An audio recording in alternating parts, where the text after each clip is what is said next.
Hello everybody. Hello YouTube. Hello art history enthusiasts and visual culture aficionados. It's me again, Miss M. And I'm back with yet another video. This time it's gonna be a dilly. Let me tell you right away. I'm gonna explore some stuff, okay? Inspired by one of my viewers and commenters and all-around nice guy, Tankard of Tales. Okay, so this video is dedicated to Tankard of Tales. Thank you so much, Tankard, for our discussion and everything. And I'm gonna do the video. It's probably gonna be a long one, like all of my videos have been lately, at least an hour. Some of them approaching 2 hours long, some of them over 2 hours long. Yeah, I don't know what's gotten into me. I really don't. But been doing a lot of this. As you can see, I've got how many? 1, 2, 4, 5, 6, 7, 8, 9, 10, 12, 13, 14, 15 tabs lined up. It was gonna be fun. I'm gonna do a lot of reading, and before I get started, everything I say in this video is opinion-based. Okay? This is my opinion, and I'm expressing it, and if I'm wrong, I'm wrong. Okay? If I'm wrong about something, let me know in the comments, but as it stands right now, as at this moment in time, while I'm making this video, this is how I feel about this subject. Okay? Like Joan Rivers, who I adore, and she was really a very talented, very, very amazing person. On one of these shows where she was a guest one time, and she was having beef with somebody, and she said something snide in her fashion about that person, and it was hilarious and perfect and wonderful as usual. And she said, I think that about whoever she was talking about. I don't remember. And she said, I said, I think about that person. Whatever she said, I said, I think, and that means I can't get sued. Okay, it's my opinion. It's what I think. Okay. So let me just do the church announcements real quick. Don't forget to like, comment, subscribe, and share the video if you know somebody who might enjoy this nonsense. And returning viewers, thank you for returning. New viewers, thank you for being new subscribers. All 409 of you, thank you so much, all of you, for subscribing. I appreciate it like you wouldn't believe. So tell your friends, help get me monetized, so I could get a little. I do spend time making these damn things. I've got 140 videos under my belt. I know that's not like a huge amount, but this is a labor of love and insanity. So, but, that's it. That's it for the church announcements. So let's get right into it. And like I said, this whole thing is inspired by Tankard of Tales. Please, for the love of Pete, go to Tankard of Tales' channel and watch every single last one of his videos. Not once, not twice, but 3 times. He's really amazing. He's a really nice guy.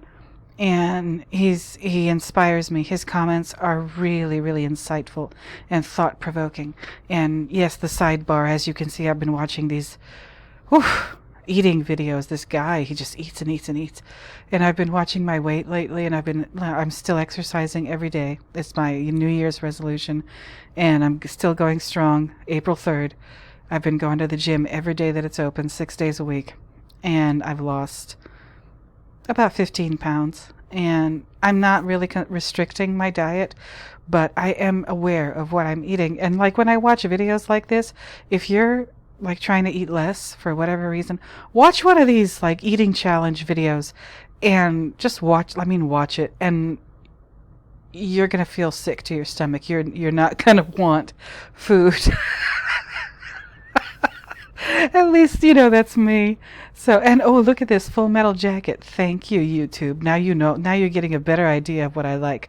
Haven't seen the Dr. Sleep one in a while, but you never know. They might just put it there just to taunt me. But anyway, Tankard under this video, my last one, 2 days ago, film analysis, the shining symbolism, here's Johnny. Under this video, Tankard left this comment, and he says, I want to point out, I'm going to read Tankard's comment. I want to point out that Diane Johnson, she was the co-script writer for The Shining, called Stephen King's book pretentious. Okay? I always thought it was funny or odd that she didn't like King's book and was willing to do the script. Yeah, that is funny, Tankard. Ooh, that is hilarious. I only read up to the part where Jack was calling and blackmailing his quote-unquote found information for an upcoming book he's working on. I think Tankard is talking about the novel by Stephen King. I'll say his name in this video because the video is about him. Okay, this video is about Stephen King. So now that there's no longer any doubt in your mind, I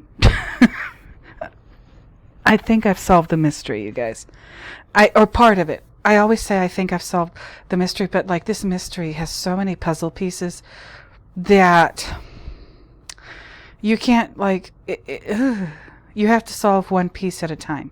Like, yes, seriously, it's like a jigsaw puzzle. It's like one of those, I don't know how they sell them now, but like back in the day when I was a kid, these jigsaw puzzles came in these big ass cardboard boxes, and when you opened it there was like a million pieces, and then you get to work and whatever. It was fun for the whole family, and I guess it still is. They still sell jigsaw puzzles, but like with this one, you have to solve each piece before you can set it down, and then when you set it down,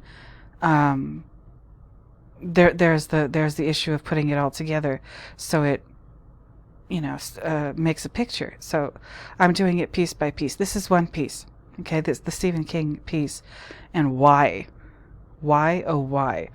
does Stephen King, all these years later, and I was talking to Tankard about this in the DMs, all these years later, 43 years after the release of the movie, 24 years after Stanley Kubrick's death, he is still bitching about this. He still holds a grudge. He's still vengeful. He's still spiteful. He's still mean and awful and evil. And he's not letting go of this. I expect him to, like Citizen Kane, like Charles Foster Kane's like dying words were Rosebud. Stephen King's dying words are going to be The Shining, or Stanley, or something like that. He's going to hold that grudge until his dying breath. My God. And that's, to me, that's kind of like ugly. I don't hold a grudge. Like, if you've hurt me, this is how I feel. This is just my opinion, just like everything else in this video. But if you've hurt me, if you've done me wrong, I'm not going to be happy about it. But I'm not going to hold on to that forever and a day, because the only person that's going to hurt holding on to it is me, not the person who wronged me, not the person who I know, I dislike, or whatever happened. That person is not going to be hurt by me holding a grudge and me like just stewing within myself. No, it's going to hurt me. So you need to let it go. I don't forgive, but I forget. Or maybe I don't really forget even, but like I just don't want to dwell on it for the rest of my freaking life. No, and I guess Stephen doesn't feel that way. But anyway, so Tankard's comment sparked this. So you have him to thank for this video. Tankard of it was funny that she didn't like King's book and was willing to do the script. Okay, let me keep going. I only read up to he's talking about the novel, I think. And I know I said, like, I'm not going to read that novel. So I'm a little bit stubborn myself. And I think I was talking to somebody else, whether it was Gershom. I think it was Gershom, on Slack. And I think it's Gershom that said, you're going to have to read it. Excuse me. You're going to have to read it eventually. And I'm like, I didn't say it, but I was thinking, Yeah, I could figure out a way around that. I know I can. And I think I did. So stay tuned. It's going to be one of my later tabs up here. So Tankard continues. I only read up to the part where Jack was calling and blackmailing. Excuse me. Postnasal drip once again. Blackmailing his found information for an upcoming book he's working on. I kept thinking, wow, that's stupid. Jack only wrote one story that happens to be published in a man's magazine, one of those like skin mags, like Cavalier. And he suddenly thinks he's Hemingway. Also, what's odd is that Jack was unemployed when he was hired to take care of the Overlook during the off-season. The character was no writer, just a loser. Wendy in the book annoyed me because her reason to stay with Jack, because she didn't want to look bad to her mother, made her a weak-minded character. And that fool Stephen King, he thinks that makes her a stronger character than the Wendy in the movie. No, I agree with you, Tankard. Like, yeah, the book version sounds much weaker than the movie version. I think, in all of this, even with all of the insanity and the looniness, I still think he still took some kind of like sympathetic view towards Wendy. Like, yeah, she's nuts, she's a loon, but I think it's still a better version than the King version. So that's, again, my opinion. And Tankard continues, yeah, during my research I stumbled upon John, the true name for Jack, but when I was reading the book was calling him Jack, so I didn't understand why John. John Daniel Edward Jack Torrance. How does that work? Based on my understanding of King, he's one of those writers who sees himself as the character in the story that he writes, and writes what he imagines. I even found an article about that too, Tankard, so stick around. And I found the article that quotes Diane Johnson using specifically the word pretentious, so thank you for kind of inspiring me to do that search. Yeah, where was I? He's one of those writers who sees himself as a character in the story and writes what he imagines. John Daniel Edward and Jack are 4 different characters. I think 3, and I think you also said 3 in the DMs, but correct me if I'm wrong. And I'm not gonna say why I think that at this point. I need to do my part 15 of understanding The Shining, because then I can finally talk about the Colorado Lounge. The key is there. The key is there. I think, if not the key, it's one of the keys to unlocking and solving the puzzle of this movie. Okay? Anyway, Tankard says King combined all 4 characters to create Jack. I think it's 3. I think it's John, Daniel, and Edward. And I think I'll explain it when I finally do part 15. Oh, I can do all these other videos, but I can't do part 15. I don't know. Something about making all those screenshots just wears me out. I don't know what it is. But, and Tankard continues, but did Kubrick know that? I'm not sure. Kubrick is a reader, so he could have known. I do believe there was more to the story about Kubrick calling King. Oh, I think so too. I think so. And I think I found an article to that effect for this video. I think you can enjoy it. If I was Kubrick, I would be asking, what real world would the Overlook Hotel exist? Yep. The off-season seemed too long. Yep. Just like Jack's the character, and during the interview, he flat out asks Ullman, why are you guys closed for so long? And during the winter, this place would be awesome for skiing. And not Halloran. No, Ullman gives him some cockamamie answer about the hotel was originally built for its remoteness and its scenic beauty. Okay. And Tankard says, why does Jack Torrance think he's Hemingway? Well, because Stephen King thinks he's Hemingway. Okay? And we're going to get into it. And I need to check out images. Yes, in the movie, all the characters' names are names of each other's. And Tankard is going on the theory, and I agree with this, that Images is one of the movies that very strongly inspired the way that Stanley Kubrick did The Shining. And, in addition to a movie like Eraserhead, right? And he lists the characters and the people who played them. Yeah, interesting when you look at this. I feel that Kubrick was playing a similar game with Jack Nicholson as Jack instead of using John, and Danny Lloyd as Danny by leaving Shelley Duvall as Wendy, which makes me wonder if Kubrick was looking for a child named Danny to play Danny. He probably was. I mean, and it's not just that Danny Lloyd is named Danny Lloyd. So Danny is the name of the kid in The Shining, and Lloyd is the name of that damn, creepy-ass bartender. Don't forget that. I don't know if you were thinking about that, but if you weren't, there you go. Lloyd, Danny is Danny in The Shining, and then Lloyd is the bartender. Joe Turkel was not an unattractive man, but they shot him and his face in such a way that he looks absolutely petrifying and scary to look at. And ooh. They shot him in a way where every single line of his face sticks out. And it's got an unsettling effect to it. So there's that. Anyway, as for Tony, yeah, seemed fake. Good job. Thank you, Tankard. Good job with all that research. And I guess you verified that Danny was butt naked on. Yeah. So something's up. I don't even know if I want to explore that, because that's just too much for me. I don't know. I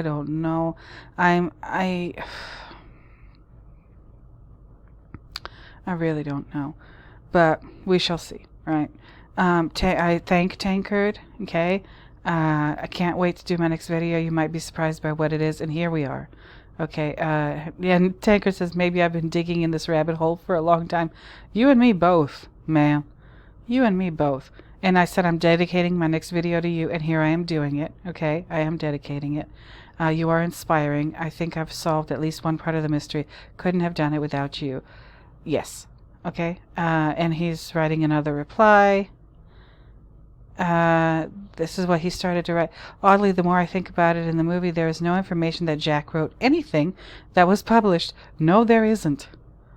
No, there isn't. He doesn't have a career as a writer. He calls himself a writer, but anybody can call themselves anything. Really, you could call yourself the King of England, and does that make it so? No, it don't. I believe he tells Ullman that he retired or quit as a teacher to focus on writing, something to that effect. Yes, and then you stopped and watched the scene. Yep.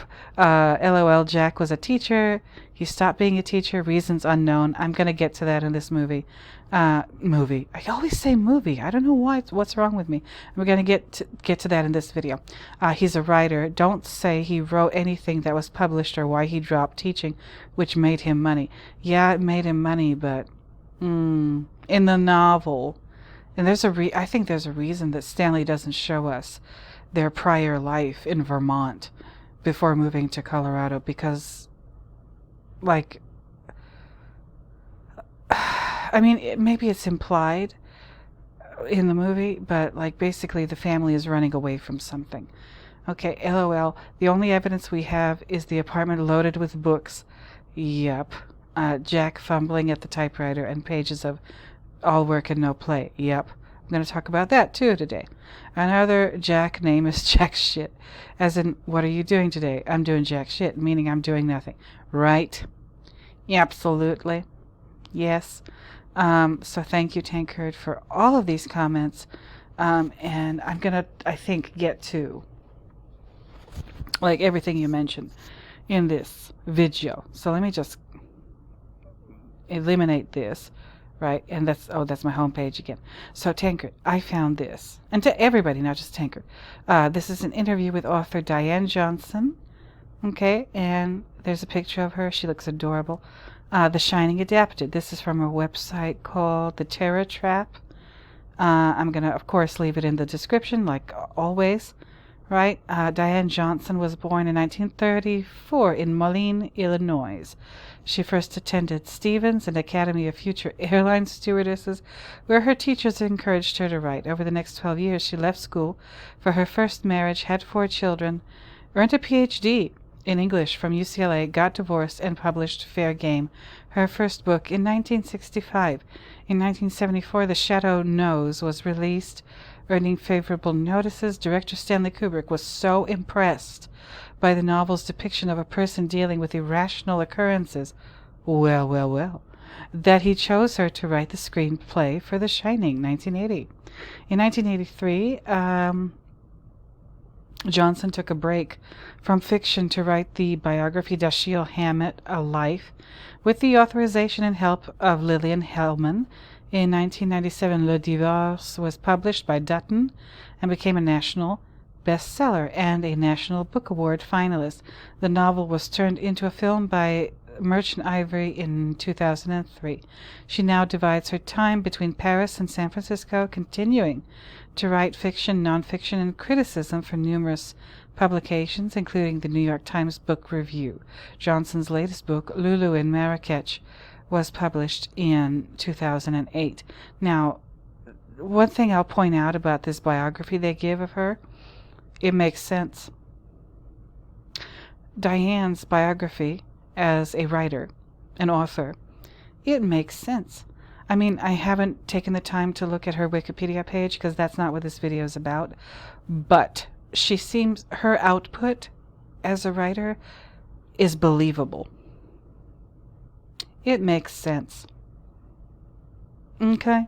Her writing output, her career, and the timeline, this all makes sense to me. And this woman is serious about her career and her writing because she stayed in school for a very long time. She got her PhD in English. Okay? Grad school is I mean, I am very, very, look, I'm looking for the word pretentious up here in the search. Yes, but grad school is no joke. Okay? And I know I have very serious criticisms of the educational system in this country, and especially elementary through high school education. That whole thing needs to be destroyed and built from the ground up again. University education, yes, there are problems there too.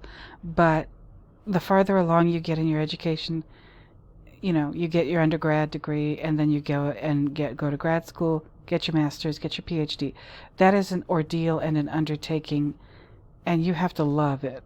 You have to really, really be into it. And Diane has kind of proven that about her love for writing, English, literature, etc., whatever it is that she specialized in during her studies. Now, this is an interview with her. Am I going to read this whole thing? Oh my God, I don't think I have that kind of time. But I'm already 22 minutes into this video. So she talks a little bit about what she did before. She worked on The Shining, and, you know, she answers questions about Kubrick. How did Kubrick enter your life? He apparently had been considering making a novel of mine, The Shadow Knows, into a movie. That book is a kind of psychological thriller, a horror story if you like. He was weighing it and The Shining at the same time, and he finally decided to do The Shining. Interesting. Very interesting.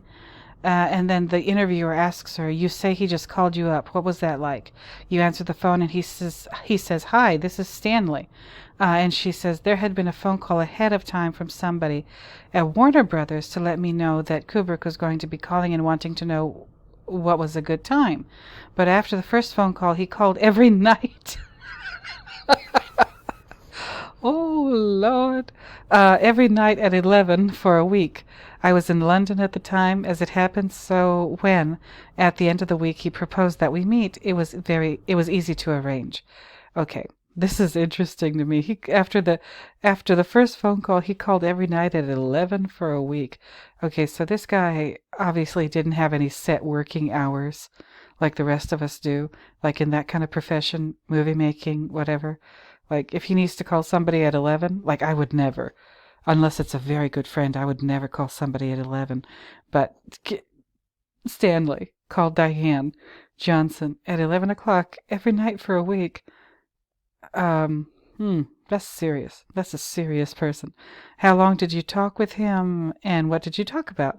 The conversations would go on for half an hour or so. They seemed quite long, but maybe that's because I'm not much of a talker on the phone.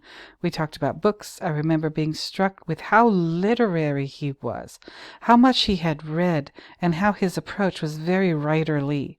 He would talk about things in writerly, critical terms that I don't really hear filmmakers use that much. This is fascinating, you guys. So we had these nice sort of booky conversations. I quite got to enjoy them. He was a wonderful conversationalist. Oh my God, this just warms my heart. What did you know about Kubrick before you worked with him? Nothing really, I have to admit, except his name. What did you think of King's novel, Tancred? This is it. I'm not a big Stephen King fan.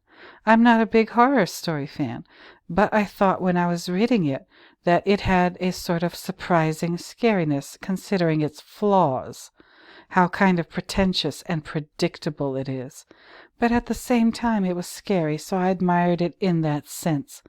Ooh, that is the most political answer she could give, and I don't blame her for it. I guess she doesn't want to have to deal with him, you know.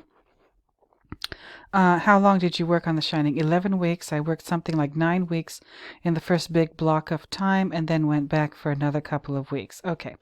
I've never seen a copy of the screenplay for The Shining. Now, please bear in mind this article is from 2011, so, that might account for that. Where was I? Jesus. I've never seen a copy of the screenplay for The Shining. The only thing I've seen is kind of a treatment in which each scene was written on a single page. Sometimes the scene was described in only one sentence, but a whole page was still devoted to it. And Diane Johnson says that format was unique to Kubrick. He very much wanted it in that form.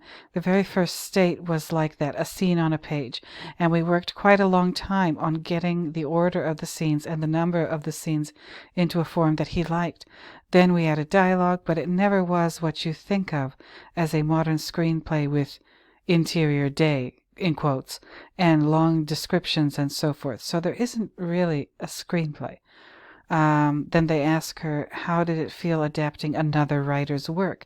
Did you find yourself wondering how it would feel if someone was doing this to you? And she says, no. Ooh, this is a good one. Y'all listen up. She says, no, I felt authorized by Kubrick. I know that King didn't really like it, and I can sympathize with that because we did come out with a completely different thing. His book is very Baroque. Oh, really? That's an interesting word, Diane. Okay, and I'll just keep reading. His book is very Baroque, and you can't really do that in film. Oof. It had to be radically simplified. She said a lot there. How did you feel about Kubrick after the job was done? She says very positively. I liked him a lot, admired him a lot. He was a real artist, a real auteur, even though he didn't write the script by himself. And then they ask, what did you think of the books about Kubrick by Michael Herr and Frederick Raphael? And she says, I completely agreed with Michael Herr's assessment. I visited the Kubricks when Michael was there, and Michael and I have talked about him a little bit since then. My Kubrick was very much like the Kubrick that Herr described. I think that Frederick Raphael must be a dangerous paranoid. I don't know what that was about. I have to look up these two books. Now, one is called Kubrick, and the other one is called Eyes Wide Open. What did you think of the finished film? I thought it was great. I didn't see it until it was all finished, so when I saw it, I was aware that it hadn't really gotten wonderful reviews at first. I saw it at the Kubricks, and I had dinner with them, and we talked about it. You can understand that in that environment, I was inclined to like it and feel proud of it. So I'm happy that it's lived all this time. This is a good one. Oh, see, thank you, Tancred, for making me find this. They ask her, why was the original ending removed? And she says, I know there were time considerations, some kind of contractual obligation to take out a few minutes, so it could be that. He actually took out a scene that I considered more important.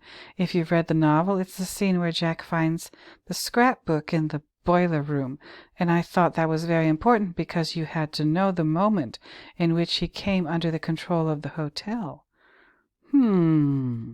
It's like the moment in a fairy story when the hero takes the poison apple.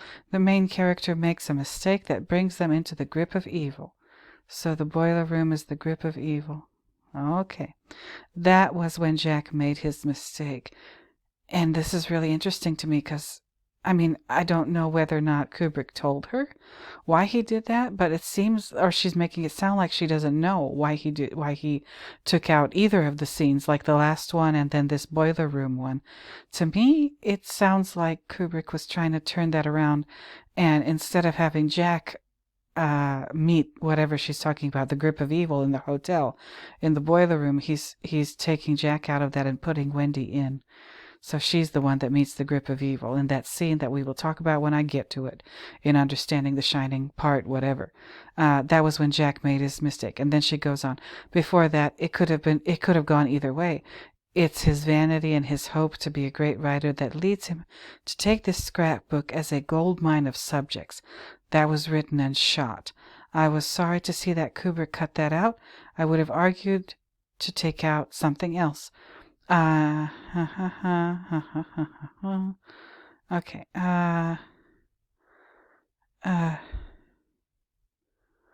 Let's see.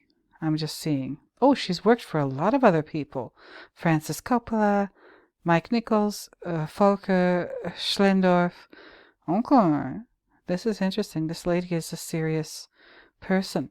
How was Kubrick different from the others? One of the big differences is that he had only one thing going at a time. Well, this is interesting too. He devoted himself to that. He wasn't involved with spec projects.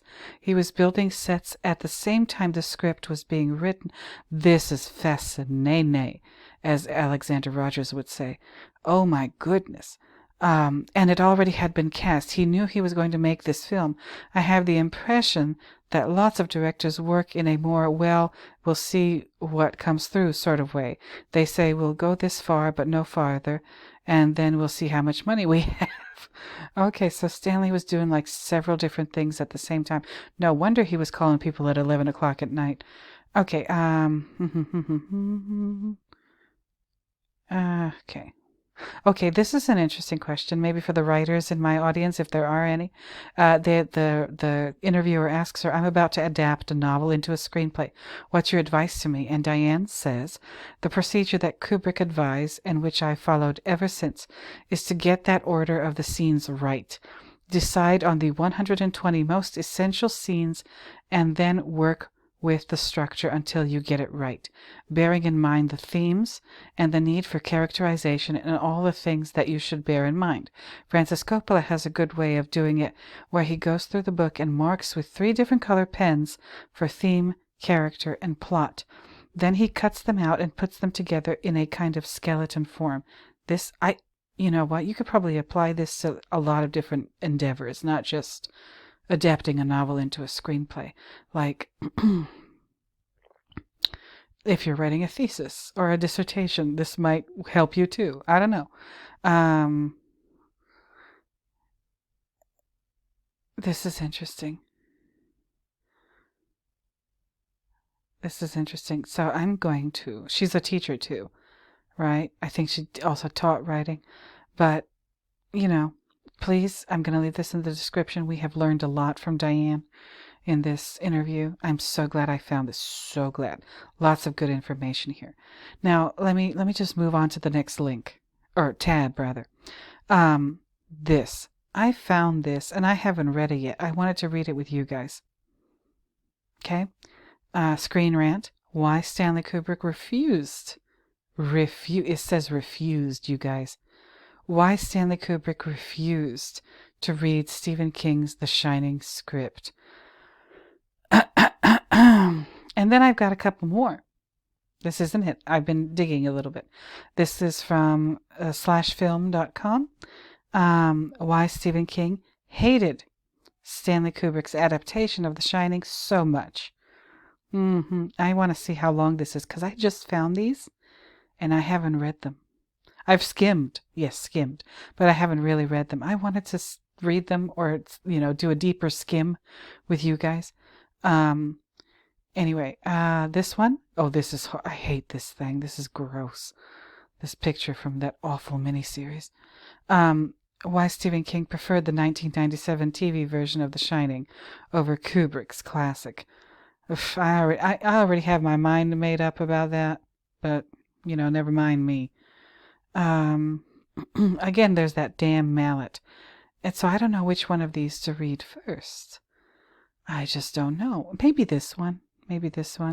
Despite being considered one of the greatest movies ever made, it's no secret that Stephen King is not a fan of Stanley Kubrick's 1980 adaptation of his novel The Shining. The movie greatly differs from his 1977 novel, much to his disappointment, and he maintains Kubrick failed to handle the story's themes. He also did not appreciate the drastic changes the script made to the Torrance family. And again, this video is about why he didn't appreciate them. The changes have meant Kubrick's movie has become separated from the source material, and the film has paved its own way for many different interpretations and theories. Most of these were explored in detail in the 2002 documentary Room 237, which, funnily enough, King has also expressed a great dislike for. But he watched it, though. He can't dislike something he hasn't watched, now can he? I mean, that means he was curious enough to watch it. That means his ego is huge. Okay, King made an attempt to right the wrongs in The Shining by writing and producing a miniseries that followed his novel more closely. Yeah, his ego, his vanity, etc. The miniseries aired with 3 episodes in 1997, and due to the movie's popularity, it has been all but forgotten despite its intentions. Buddy boy, whatever, Stephen, Kubrick's always going to get the last word. Okay, you fool. Kubrick is always going to get the last word. He's been dead for 24 years. He's still getting the last word. You could have done the gentlemanly thing and just kept your mouth shut, but no. You had to carry on like this, like a nut job, all these years since 1980 and since Stanley Kubrick's death in 1999. You couldn't just do the honorable thing and keep your mouth shut. No, you had to. You just had to. You had to go ahead and show your whole ass, as they say, and you keep doing it by participating in articles like this. Now, this article was published in October of last year, 2022. That's how long he's been stewing. And boy, oh boy. Okay.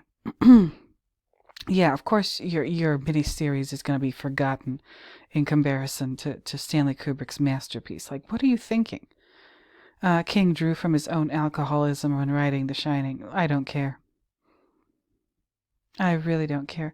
And he obviously didn't like the casting of Jack Nicholson. Why? Because his performance tells the truth about you. Is that why? Is that why you don't like it? You big dummy. As it makes Jack's descent into madness less impactful. No, it makes Jack's descent into madness look like what it really is. A sham. Anyway, Jack Torrance is a victim. King wanted audiences to see Jack as more of a victim of supernatural forces rather than a madman who should be feared immediately. Well, listen, I haven't read the book because I don't want to. But that little Cliff Notes, have I showed you the Cliff Notes? No, I'll show you. But the website I found that does a play-by-play of the book, chapter by chapter, in like bullet point list form, really good. You'll see it. Stick around until like the end of this video and you'll see it. Jack is not a victim of anything. Okay? In the book, Jack is, for some reason, Stephen King thinks that his character in the book, the Jack character in the book, is in some way, some way that I can't understand or describe or explain, like a sympathetic character. No, the John Daniel Edward Torrance in the book The Shining is a complete and utter raging asshole. He's a deep, dark, cavernous asshole. There's nothing to like about this character. So I don't know why he wanted him more likable, or like to see people to see him as a victim of supernatural forces. No, he's a piece of shit. Before they even get to Colorado, he's a gross, horrible human being. So there's that. You can read this in your own time. Like, no, I can't. I really can't. This is hard for me to read. It's just more of him being a complete piece of hooey. Which depiction of Wendy is more faithful to the book? Now, there are, I think this is like coming from the horse's mouth. Stephen King. There are numerous stories about the way Shelley Duvall was treated on the set of Kubrick's movie. More of that shit. Her performance as Wendy Torrance was initially met with mixed reception, but retrospective reviews have seen her highly praised. It can be Kubrick significantly reduced Wendy's strength. And there are several implications that she fears her husband before he even succumbs to the madness. Like, has Stephen King read his own book? And again, I just read the Cliff Notes version, and I can already immediately see why in the book the Wendy character would be afraid of the Jack character, but not in the movie. In the movie, again, we're dealing with two different things. There's Stephen King's book, and then there's Stanley Kubrick's movie. They are not the same. Okay? That Wendy in the book bears almost no resemblance whatsoever. Or, no, I'll just go ahead all the way and say, no, there's no resemblance whatsoever between the Wendy from the book and the Wendy from the movie. No. This Wendy, oh, this is different. This is different. Anyway, yeah.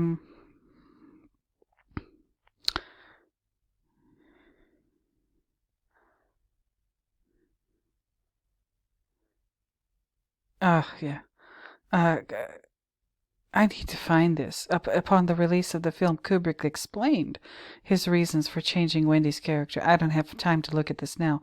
To film critic Michael Cement, in which he questioned why Wendy would stay with Jack if she was so self-reliant and strong-willed. Oh, I have some opinions about that, but I don't know what Stanley has to say, and I can't. I don't have the time to look. As a result, he and co-writer Diane Johnson changed her personality to more meek and submissive. I don't know. I don't know how I feel about that, but whatever. Tony's imaginary friend. Oh, boy. The imaginary friend Tony. Famously, in Kubrick's version, young Danny Lloyd improvised the flickering finger which he used to talk as Tony in a high-pitched voice. Tony is in the miniseries. Oh God. Well, this is not. It is in the book, and that damn miniseries. It's revealed that Tony is actually a future version of Danny. It's his middle name. Are these people nuts? It allows audience to see the world from Danny's perspective with some more clarity. The novel reveals this by revealing the boy's full name to be Daniel Anthony Torrance. King went on to continue Danny's story for his follow-up novel, Dr. Sleep, in which the boy inherits his father's struggles with alcohol. Oh, God. Aside from the miniseries, oh, God. Okay, so the gist of this is that Stephen King likes the miniseries better because it followed his book to the T, more or less. And I mean, I'm not surprised by that at all. It's still ridiculous, but like Stephen King is mad to this day. Nobody stays that mad for that long just because of this. Like, the I'm not really cutting to the chase. I'm saving it. But Stephen King is mad because he feels personally insulted by Stanley Kubrick. Okay? That's why you hold a grudge for that long. That's why you do all these little, pathetic little vengeful things at every chance you get, because you feel that something, you have been personally insulted, or something about you, or something, fundamental to who you are has been like so deeply and personally insulted to a point where like there's no fucking way to bounce back from it. That's why people stay that mad for that long. Okay, and Stephen is doing that here. Okay, why Stephen King hated Stanley Kubrick's adaptation of The Shining so much. Okay, the Shining writer Stephen King. The film has enjoyed an over 40-year reign as one of the scariest movies ever made. But if you ask the Shining writer Stephen King, these accolades are undeserved. The nerve of this. The nerve of this fool. He really does have his nerve, doesn't he? And his arrogance. But, I didn't read that whole paragraph. I just read the most important part, the last sentence. It was selected for preservation. The Shining, the movie, was selected for preservation in the United States National Film Registry by the Library of Congress as being culturally, historically, or aesthetically significant. It sure is. Okay, all right. From the very beginning of production, Stephen King was very vocal regarding his disappointment with Kubrick's filmmaking decisions. And I'm going to get to why. I think, in my opinion, that's what was going on. Rather than deliver a faithful adaptation of King's work, Kubrick made The Shining his own, going against the wishes and artistic intent of King and deviating from his original story. Yeah, he really did. And I'm so glad he did. In the years since the release of The Shining, King has spoken ad nauseum. Yep, that's a good way to put it. It's sickening. It makes you want to throw up. Regarding his distaste for the movie, even encouraging him to write and produce the Mick Garris directed miniseries Stephen King's The Shining. Oh, and that's the full title of it too, Stephen King's The Shining. Wow, he's pissed. In the wake of his dissatisfaction with Kubrick's movie, why does Stephen King hate Kubrick's movie so much? Let's take a visit to the Overlook Hotel and break it all down. Stephen King hated the casting of Jack Nicholson. How could anybody in their right fucking mind? Yeah, just like he says to Wendy in the gold room, "Are you out of your fucking mind?" Like, how could anybody hate having like an acting heavyweight contender like Jack Nicholson cast to be in an adaptation of their book? Like, I would be so thrilled if I were him. Like, oh wow, Jack Nicholson is gonna play a character I wrote. Like, that would be it for me. Like, I would be so happy. Despite an incomparable career, Jack Nicholson's portrayal of Jack Torrance in The Shining is arguably his most recognizable. Yeah, in some ways, yes. In King's novel, Jack is introduced. Jack quickly becomes overtaken by the evil. Sure. You know how I feel about that. Or maybe you have a good idea of how I feel about that. In Kubrick's film, Torrance is presented as a sinister presence almost immediately. Nicholson portrays a crazy man attempting to remain sane. I don't think that's what's going on. I don't agree with any of these people. I think that there's a completely different thing going on, but that's neither here nor there, at least not right now. Okay, so he didn't like... He wanted Michael Moriarty, John Voight, and Martin Sheen? Of course he would want those. These are all good actors, but no, Nicholson was perfect. Kubrick was looking at Nicholson, Robert De Niro, Harrison Ford, and my God, Robin Williams. I just don't know.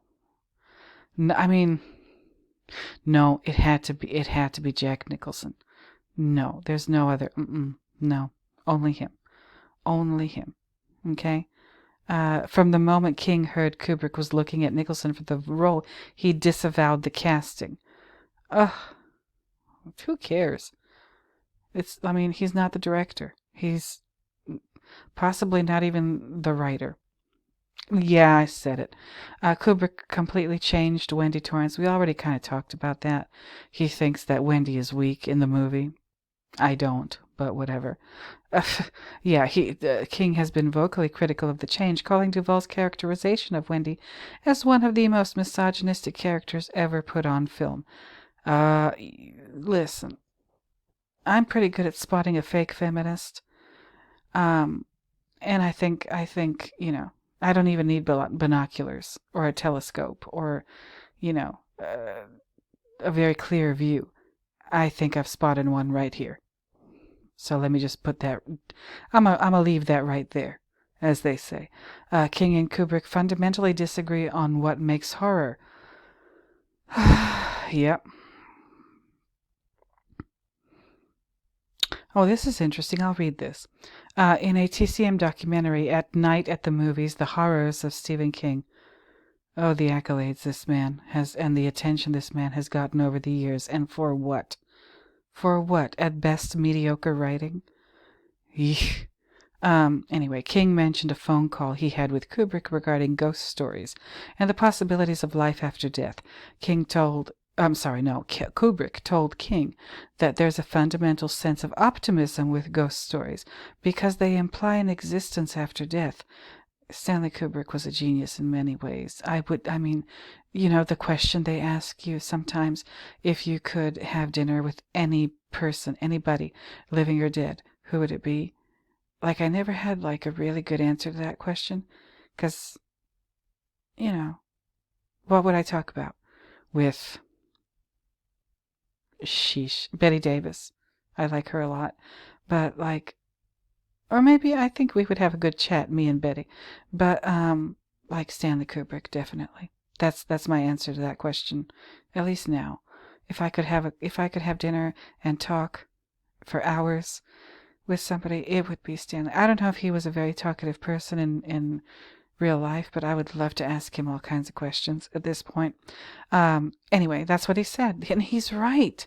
This man was not just an amazing artist, he was also a very good natural psychologist. There is a fundamental sense of optimism with ghost stories. That means that you have a soul. Yeah, and it goes somewhere after you die. And King responded asking if he found hell to be optimistic, and Kubrick stated that he doesn't believe in hell. Okay. Wow. This sounds like kind of a tense conversation. I don't know if you all get that vibe, but I sure do. Right away, this is the basis for the disconnect between King and Kubrick's visions of horror. King's view of good and evil is rooted in biblical influences, while Kubrick was a known pessimist. Why don't they just say atheist? What's wrong with that? These differing views on what makes something good or evil is a direct influence on their differing beliefs regarding Jack Torrance. Look at it, look at this. King says this. I think The Shining is a beautiful film, and it looks terrific, and as I've said before, it's like a big, beautiful Cadillac with no engine inside of it. No engine? Oh, you dumbass. And then he says, in that sense, when it opened, a lot of the reviews weren't very favorable, and I was one of those reviewers. I kept my mouth shut at the time. Of course you did, you opportunistic little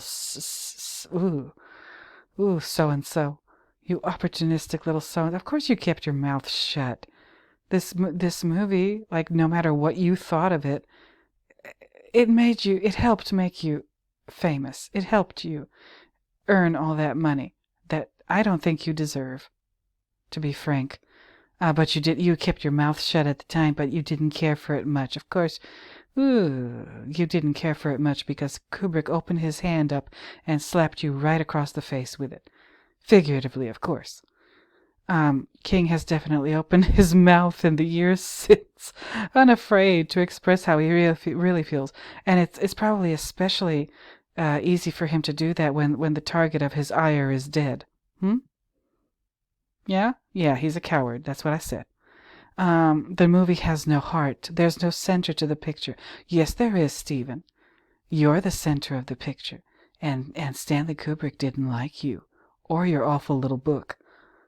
Okay? I wrote the book as a tragedy. You wrote the book as a vanity project. If you wrote it at all. Okay? It was because all the people loved each other. Here it seems there's no tragedy because there's nothing to be Dr. Sleep changed Kubrick's Shining for Stephen. No, Dr. Sleep was another spite project. I'm not going to keep reading. This is too much for me. I'm almost at the 1 hour mark, and I haven't even gotten into the juicy parts. But, well, like this. I'm going to read this. All of it. Or as much of it. Oh, no. This better not be a paywall. Oh, God. No. I'll be right back. I need some coffee. So sit tight, y'all. All right, I'm back. Had my little coffee. Hopefully it helps. But you know what I was thinking during my coffee break?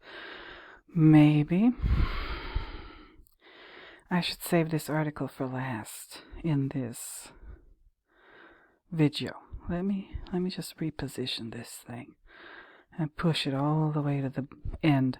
And let me get into these, and then why Stanley Kubrick refused to read Stephen King's The Shining script. Okay. So here we are, right? Stephen King, this is his Wikipedia page. Okay? And you can go ahead and read the whole thing. I read a lot of it, especially the parts that were pertinent to what I'm trying to do here. I'm scrolling, so you can see just how much of it there is.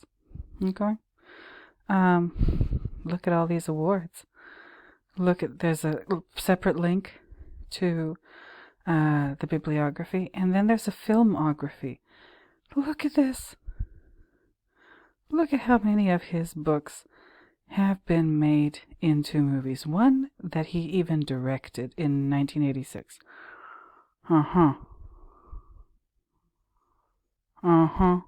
Now, that's interesting to me. So I guess not all of his writings have been converted into some sort of motion picture, but a lot of them have. This is awfully suspicious to me. I'll just say it right away. His bibliography, which I have the tab open. I'll show you. This is crazy. Basically, I won't get into this. I won't read it. I'll save it for you to read. But as I like to say every now and again, shout out to Alexander Rogers. None of this shit don't make no sense. It don't make no sense. His whole career, his whole life, as it's presented here. This is the version, I guess, that is has been cleared for release to the public. But it don't make no sense, though. It don't make no sense. There's his early life, tells you when he entered the University of Maine and when he graduated, and his personal life and his marriage and everything, and what he did, to support himself, allegedly. During his education, he held a variety of jobs to pay for his studies, including as a janitor, a gas station attendant, and an industrial laundry worker. Interesting. Okay. He started winning awards in college, which is so interesting. And most of his pre-fame work was published in a lot of what we call men's magazines, right?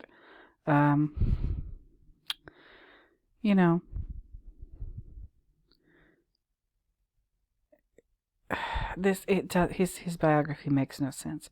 None. Okay, if he finished college in 1970, which is what we're being told here, 1970, entered in 66, finished 4 years later, 1970. Okay. And then you look to, where the hell is it? Oh, yeah. I'll just go to his bibliography. Okay, the year that I guess Carrie was released is 1974. So he was still in his 20s when Carrie was published, I guess, and then where's the filmography? Oh Lord. I guess filmography refers to like stuff that he's involved with, but not necessarily. Oh, not necessarily the books that were made into movies. Okay, so this is a book that was made into a movie. Let's check it out. A horror novel by Stephen King. Does it have? I'm sorry I'm doing this to you, but style and themes, background and writing, publication, reception, film adaptation. 1976 film adaptation. So not even, it's probably not even, but 2 years after it was published in 1974. Let me see. What's the published date? No, this is the movie. I'm not looking for the movie. I'm looking for the damn... Hold on, let me click on this again. I'm just using this as an example, you guys, to demonstrate something. The novel is in 1974. Horror novel. Publication date, April 5th, 1974. Okay. And what's the release date for Carrie? November 3rd, 1976. So 11 minus 4 is 7. Okay, so 2 years and 7 months after it was published, the Carrie movie was released. And I'm not arguing that the Carrie movie is bad. No, I'm not arguing that. I'm saying that, listen, I don't know how the world of books and, publishing and whatever works. And I don't know how the world of movies and adapting books into movies and getting that done like on a whatever timeline or whatever, how that works. But like, from what I kind of can glean from reading other things, that shit takes time. For the time between a book's publication and its people start reading it and the reviews come in and the notoriety, or not the notoriety, but the fame of the author and or the book, and then the time between that and then finally a movie being made about it, it usually takes a little longer, doesn't it? Weird. Just freaking weird. Okay, so that's what I'm saying. Something about this is not making sense to me. Again, maybe I don't know enough for it to make sense to me. Like, nuclear physics doesn't make sense to me either. But, that's because I don't have knowledge in that area. If I did, then it would make sense. But I don't think I'm that far off either. Something isn't right. He graduated college in 1970, and then in 1974, 1974, this book is released, and obviously it became a very popular book, and then it was so popular that they turned it into a movie. So I just don't know. Novels, that's the publication date of his first novel. Okay, then collections, Night Shift, 1978, Dance Macabre. What about his short stories? Okay, and we're led to believe everything before Carrie was just him writing for magazines. Okay. All right, he's written over 200 short stories. I think, Tancred, you did the math. Like, this guy, his books are published, and they're churned out on what looks like a really tight schedule. Like, I don't know. That doesn't seem plausible to me. That seems like something is wrong to me. Okay, I don't care. Again, this is all my opinion based on what I've been reading and looking at, and yes, my own skepticism, my own suspicions. I don't trust it. I don't trust it at all. At all. something doesn't make sense about this. Something is weird about this. I don't believe that this guy is capable of putting out that much work that quickly. And again, he's a prolific writer. How does he do all of this all by himself? I don't think he does. That's the point of what I'm trying to say. And I mean, I wasn't going to leave it unsaid. No, I was going to say eventually, yeah, I don't trust that this person writes his material all by himself, or maybe even at all. Maybe he's just a front for a collection of several professional writers, and they are tasked with putting together whatever, and then they just slap Stephen King's name on it, and it becomes a success for some reason. And if I'm right and it becomes a success, who turns those wheels? Because it's not his writing, and it's not his personality, and it's definitely not his physical presence. I'm not going to be rude. This is his wife's page. She's also a writer. She married him in 1971. This is her bibliography. Okay. Fiction, novels, nonfiction, short stories, poetry, teleplay, contributions and compilations. It's not nearly as long as her husband's list. I don't know. What do you all think? I mean, I know she lives with him, and I know they've been married since forever, and whatever it is. Is there a possible chance that she's contributed a little something? Maybe she, helps him? Y'all, let me know. Let me know. Okay? Let me know. And that's what got me to looking up stuff like this. The hidden truth about ghostwriting might be shocking. Right? Who is a ghostwriter? A person creating articles, books, essays, and songs for another person who takes all the credit and holds the copyrights. Maybe that's a good research project. I don't know.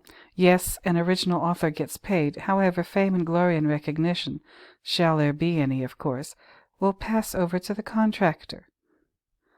No. Yeah, so whoever, when a ghostwriter, there's probably a bunch of them. We've never, and probably there definitely is a bunch of them, and we're never going to know their names. We're never going to know their names. And I think that goes for a lot of professions, not just writing. I think, in my opinion, once again, this is what I think, that goes for art too. A lot of these artists, and I've covered it, I've talked about it in my videos where I mentioned Banksy. I don't believe that Banksy is just one person. I don't believe that there is a person that uses Banksy as their pseudonym. No. I believe that it's a bunch of people working together, and this Banksy character they've invented is just the front identity. Or whatever of all of those people put together, working on those ridiculous stencils and whatever that they mutilate walls with. Good Lord.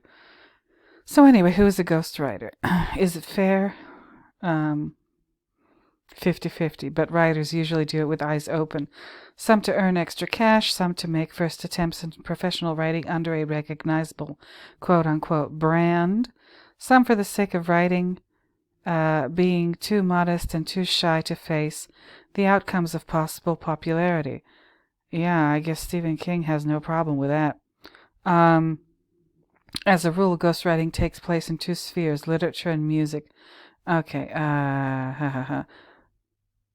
the 6 most staggering literature ghostwriting cases. Did you know that H.P. Lovecraft worked as a ghostwriter for, you will never guess who, Harry Houdini, after the famous illusionist had retired? I didn't know Harry Houdini retired. I mean, when he died, he was working. but never mind. The Nancy Drew series of books authored by Carolyn Keene initially belongs to the pen of a number. Initially belonged. Okay, whatever. Belongs to the pen of a number of ghostwriters whose names we don't even know. Well, at least they got paid. William Shatner. Oh, Lord. A well-known Canadian actor in littérature is confirmed to hire ghostwriters due to, well, his own pretty poor putting words on paper in a readable manner skills. He does have brilliant ideas, but he needs assistance with materializing ideas into life. George Lucas, well, okay, the creator of Star Wars, has never written a single chapter in the book. Yes, he created the story, he created the movie script, but the original book was created by Alan Dean Foster. And the king horror fiction. The king of horror fiction, Stephen King, is allegedly rumored to employ ghostwriters for some of his stories, although the author himself denies each and every accusation. Of course he does. And finally, even William Shakespeare is susceptible to by historians. I can't read tonight. Suspected by historians to be, just like in the case of Carolyn Keene, a pseudonym of a group of talented authors who, due to various reasons, decided to stay in the shadow. Probably political persecution, my God. So, okay, there's that. I'll leave it in the description. Billy Summers and the many writers of Stephen King. So this article is basically letting you know that like a bunch of his main characters in a bunch of his books are writers. Okay, and this again, deep, dark, cavernous asshole had the nerve to write a book called on the topic of it says here he's also a real writer's writer. Shit. Okay. Heck, he even wrote a definitive book on the topic, on writing, a memoir of the craft. Okay. It's the perfect book for writers new and old, and really anyone who loves stories. After all, who wouldn't love looking at storytelling from this perspective?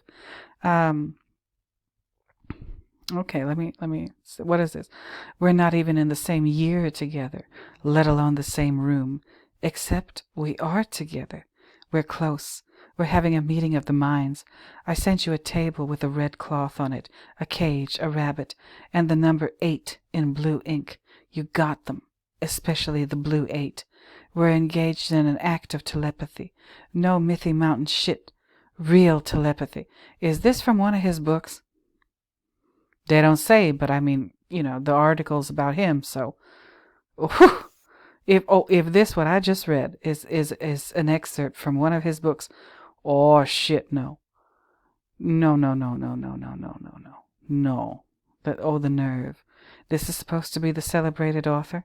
He writes like this? Okay. With over 60 novels, 5 works of nonfiction, and more than 200 short stories under his belt, it's no surprise that many of his stories feature writers as protagonists. After all, they say write what you know, right? The nerve. I'm going to scroll on down to, the matter at hand, The Shining.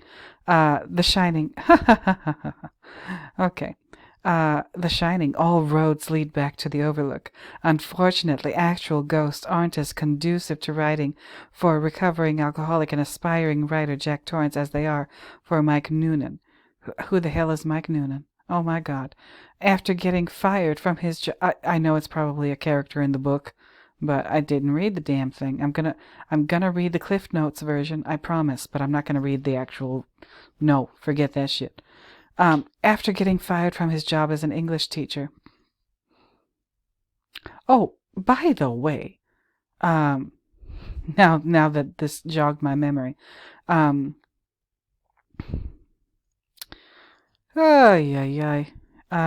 the hell is it? Oh, why the hell can't I just find things easily and quickly? Like, I should be able to do that, shouldn't I? Oh, no. Anyway, King met his wife on January. She is too. Okay. Ah, come on. Oh, it talks about his Lord. Talks about his alcoholism and his drug abuse. He loves telling people about that for some reason. I don't know why. Fine. Hold on. Yep, there it is. Did you all know that in 1971, King was hired as a teacher at Hampton Academy in Hampton, Maine? Huh.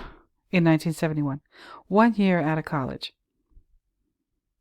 Yeah, after graduating from the university. I told you his biography makes no sense, but I'm going to leave it to you to read all of this malarkey for yourself. After graduating from the University of Maine, King earned a certificate to teach high school, but unable to find a teaching post immediately, he graduated in 1970, and 1971 wasn't fast enough for him? Jesus Christ. Anyway, unable to find a teaching post immediately, he supplemented his laboring wage by selling short stories to men's magazines such as Cavalier. And if you want to get an idea of what kind of magazine Cavalier was, there it is. Okay. Okay. And in 1971, after a whole year of waiting, poor guy, he couldn't get the job he wanted right away. So that whole year he had to work as a whatever the hell it said, a janitor and in a laundry or whatever. In 1971, King was hired as a teacher at Hampton Academy in Hampton, Maine. He continued to contribute short stories to magazines and worked on ideas for novels. Oh, Lord. Okay, so anyway, where was I going with this and why? There it is. So, after getting fired from his job as an English teacher, Jack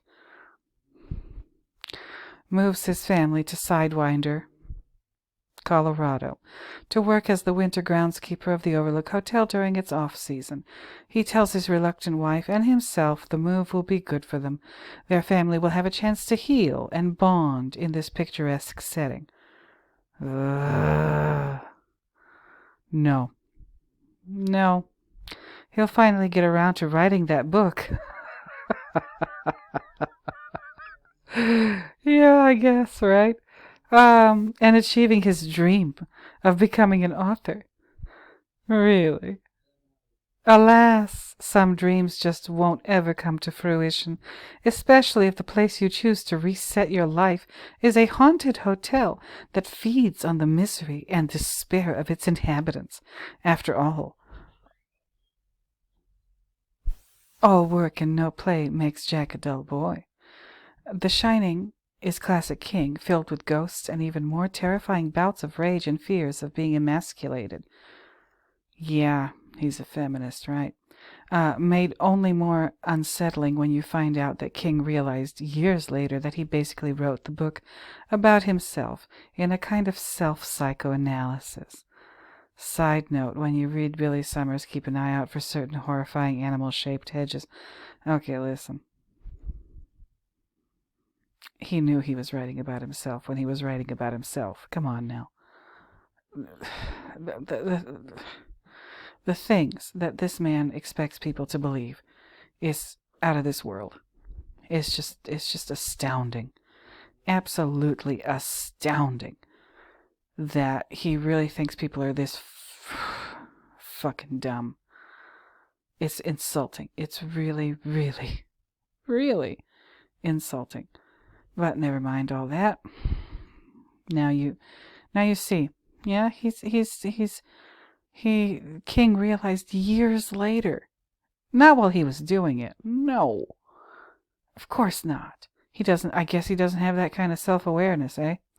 Years later that he basically wrote the book about himself in a kind of self-psychoanalysis. You know who did realize it? Not years later, no. But like right away. And the book was written in 1977, and the movie went into production in 1970. You know who realized it before probably King did? Stanley. Our Stanley. He realized it. Okay. That's who realized it.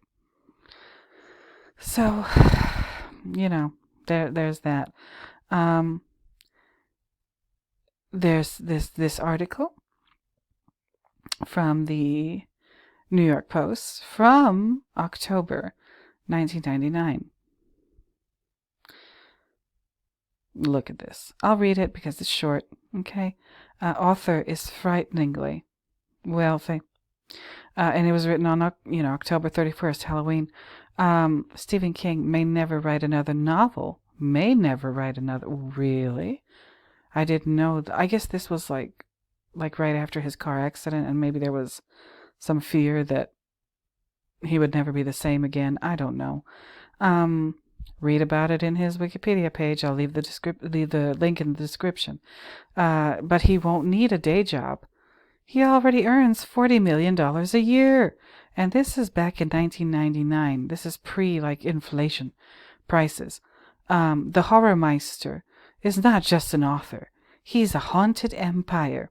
With 300 million copies of his 53 books in print, King has written 34 novels and 19 other books. These have been made into 26 feature films and 9 television movies. Okay, I didn't know the numbers, and I guess the number has grown since then. This is, again, from 1999. That's a lot. That seems like a lot to me.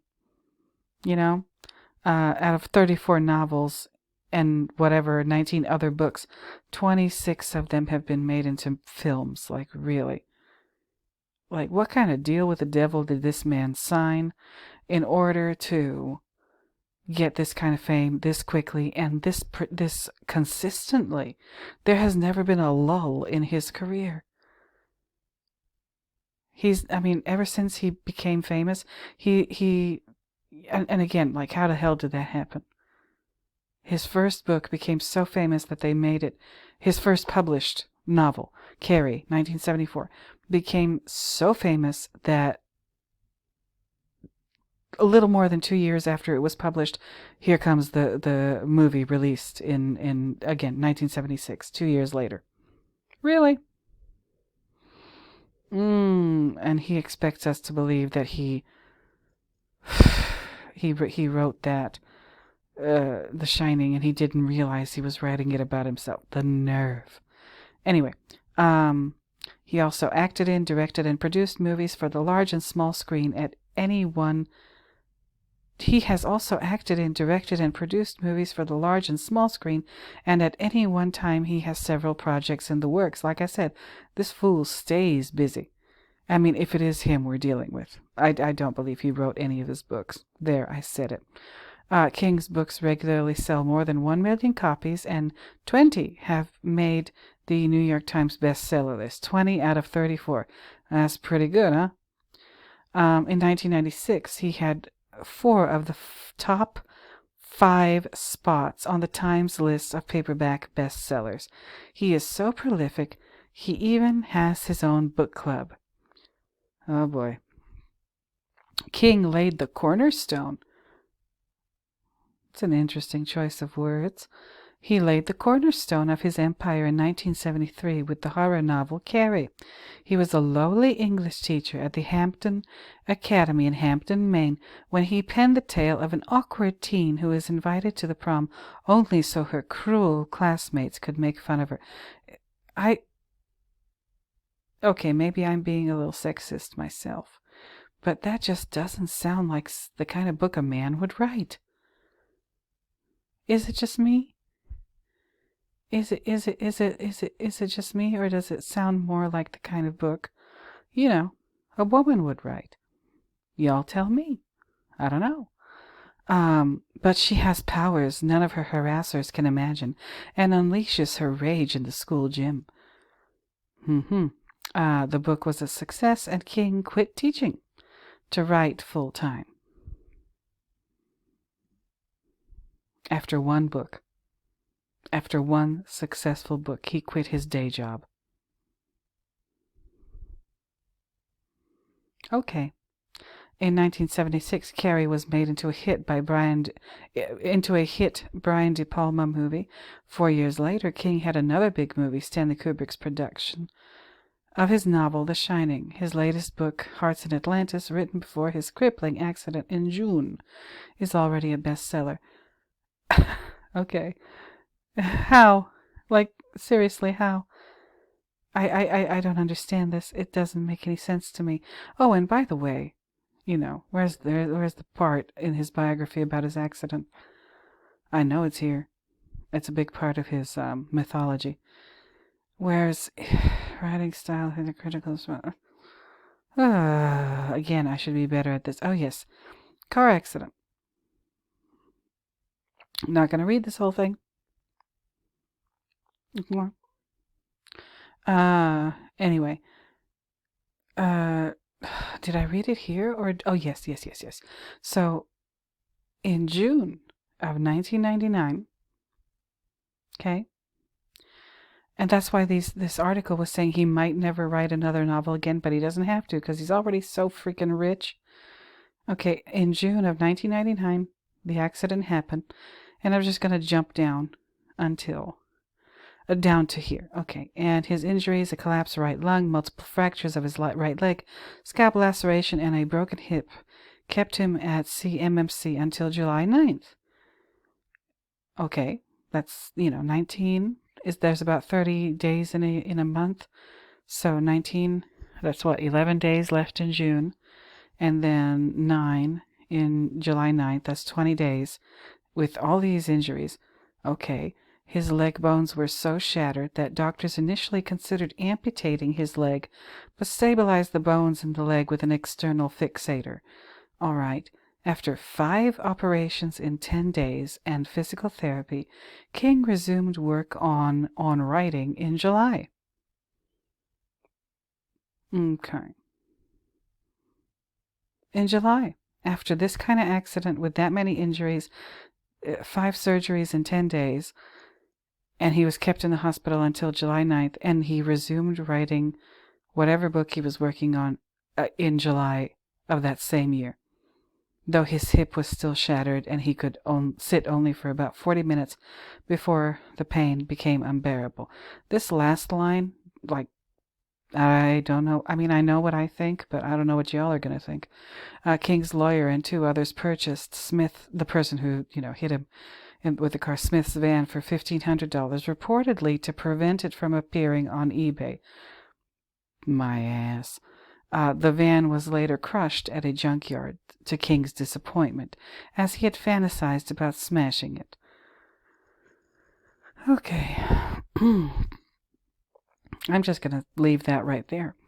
The next article, let me just get through these. This one.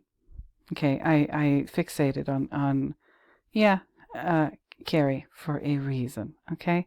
How Stephen King's wife saved Carrie and launched his career. How the master of horror got his first big break, and how his wife inspired him. Listen, and Tankard was talking about this too, so here it is. It was 1973, and Stephen King's pockets were empty. He lived in a double-wide trailer and drove a rust bucket Buick held together with baling wire and duct tape. King's wife, Tabby, worked a second shift at Dunkin' Donuts while he taught English at Hampton Academy, a private high school in eastern Maine. Ugh, a private school, huh? To scrape by, King worked summers at an industrial laundry and moonlighted as a janitor and gas pump attendant. With a toddler and a newborn to feed, money and time to write fiction were hard to come by. Y'all, I'm not going to read this again because I'm already taking up a whole bunch of time. But don't you find that suspicious? I know I do. King couldn't even afford his own typewriter. He had to use Tabby's Olivetti from college. She set up a makeshift desk in the laundry room. Yada, yada, yada, yada, yada. Yeah. So he wrote in the laundry room. Okay. Okay. Just enough money to keep the King family off of welfare. Oh. One day the head of Hampton's English department gave King an offer he couldn't refuse. The debate club needed a new faculty advisor, and the job was his for the taking. It would pay an extra $300 per year. Not much, but enough to cover the family's grocery bill for 10 weeks. The lure of extra income enticed King, and when he came home, he thought Tabby would share his enthusiasm about the news, but she wasn't so convinced. "Will you have time to write?" she asked. "Not much," King said. Tabby told him, "Well, then you can't take it." So King turned down the job. It was a good call. Within a year, he would write his way out of that trailer with a bestseller called Carrie. Listen, it says here they offered him the job of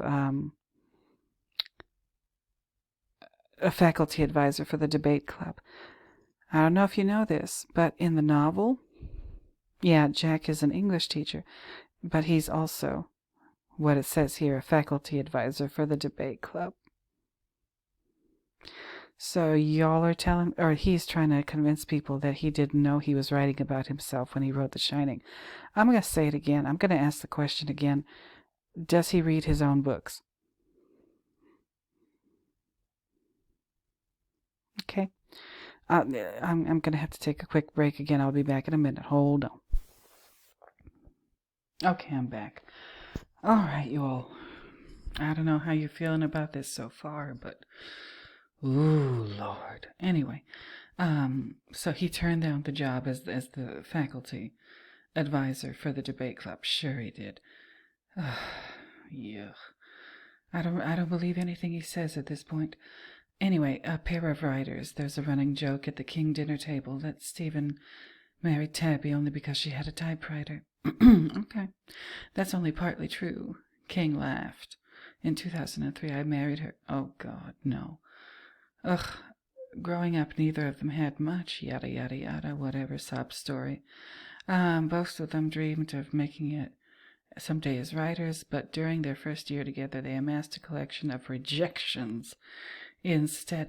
So all those people who rejected their work, specifically Stephen King's work, you know, history has taught us that they were all wrong, right? All of those people, a collection of rejections. Mm-hmm. They don't say how many, but I bet there was quite a few. Oh, God. Okay, so I don't know. This doesn't make any sense. Nobody wanted him until Carrie. Okay. Sure.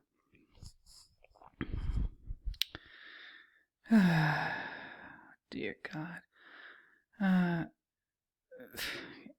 My God, my God, my God. I don't know if I can get through much more of this. Oof. I'm trying to find. Oh, yes. Okay. So,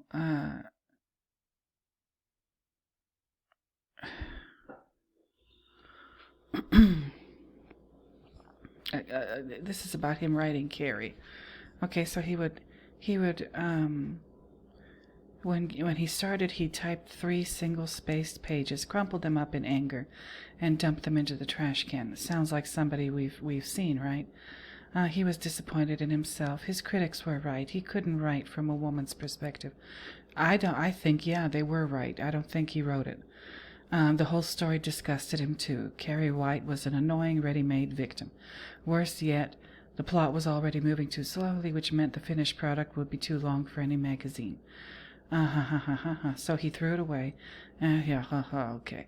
The next day, Tabby went to empty the trash in the laundry room and found 3 crinkled balls of paper. She reached in, brushed off a coat of cigarette ashes, and unwrinkled the pages. When King came home from work, she still had them.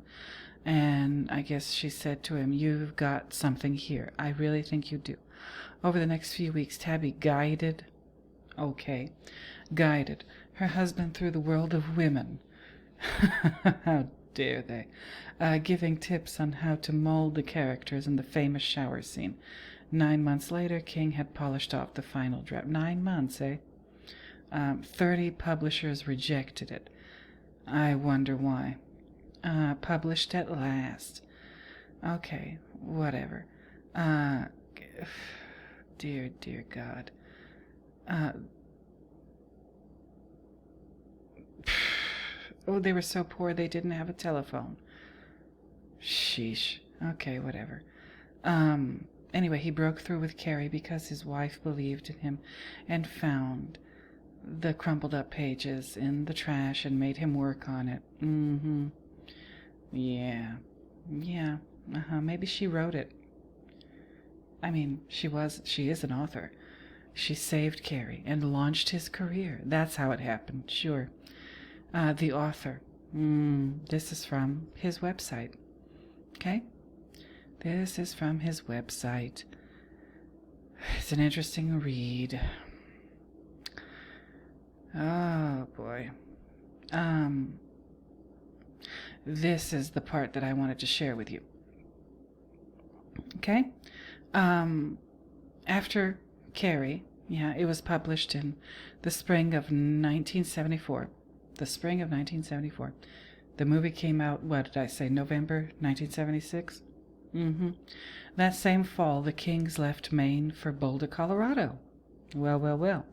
They lived there for a little less than a year, during which Stephen wrote The Shining, set in Colorado. Oh my God. Wait a minute. Okay, let me keep going. Returning to Maine in the summer of 1975, the Kings purchased a home in the Lakes region of western Maine. At that house, Stephen finished writing The Stand, much of which also is set in Boulder, The Dead Zone, and was also written in Bridgeton. Okay. Wow. What made me pause was they tell us here, this is his website, okay, they tell us that in the fall of 1974, they left Maine for Boulder, Colorado, and they lived there for a little less than a year, during which he wrote The Shining, set in Colorado. Why was he there? That's the part they don't tell us. Why was he in Colorado?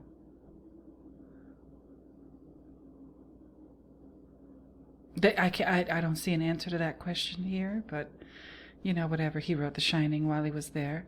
Kind of like Jack wrote All Work and No Play Makes Jack a Dull Boy while he was in Colorado after moving there from New England, Vermont.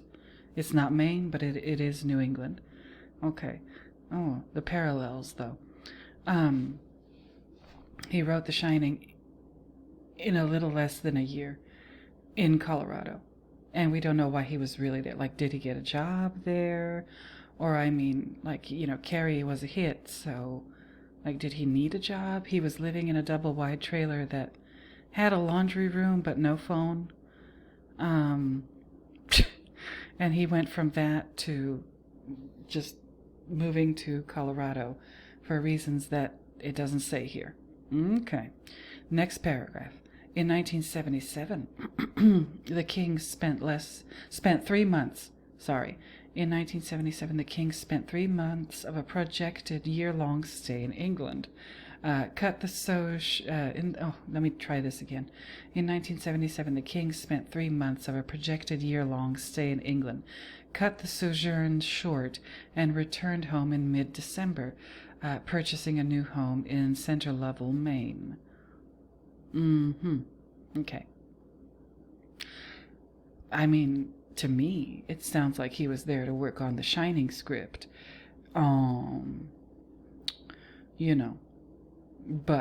a projected year-long stay was cut short, and 3 months. They spent 3 months there, even though they planned on staying for a year. That means that something happened between him and Stanley Kubrick, because I think 1977, the movie started filming in the spring of 1978. That means they were preparing the script and the sets and the, casting all the roles in the movie, and all that probably all happened in the year prior, 1977, including, having somebody adapt the novel into a script, which is what Diane Johnson was hired to do, obviously after King probably showed his ass to Stanley Kubrick. And I don't mean that like he did it in a defiant way. He probably made a fool of himself. Oh my God. Okay, that's it for this. I'll leave the link in the description. The next link I have, The Shining, the plot of this novel. This is the Wikipedia page for the novel. It don't make no sense. Okay, I mean, his book doesn't make sense according to this. All right.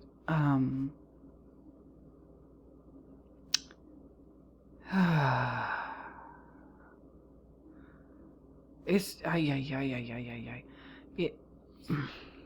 Like I said, Jack is not a sympathetic character. I don't care what Stephen King says. He's just, I mean, kind of, I mean, if the character is based on him, even though he didn't know he was doing that while he was writing it, well, then it makes sense that he's not a sympathetic character. Anyway, so I don't, I just wanted to show this to you. There are differences between the novel and the movie. And there's an article. Yep, here it is. The Shining, 10 big differences between the book and the movie. All right, I know this is going to be a long video, but that's just what I do. Okay, so let me read to you.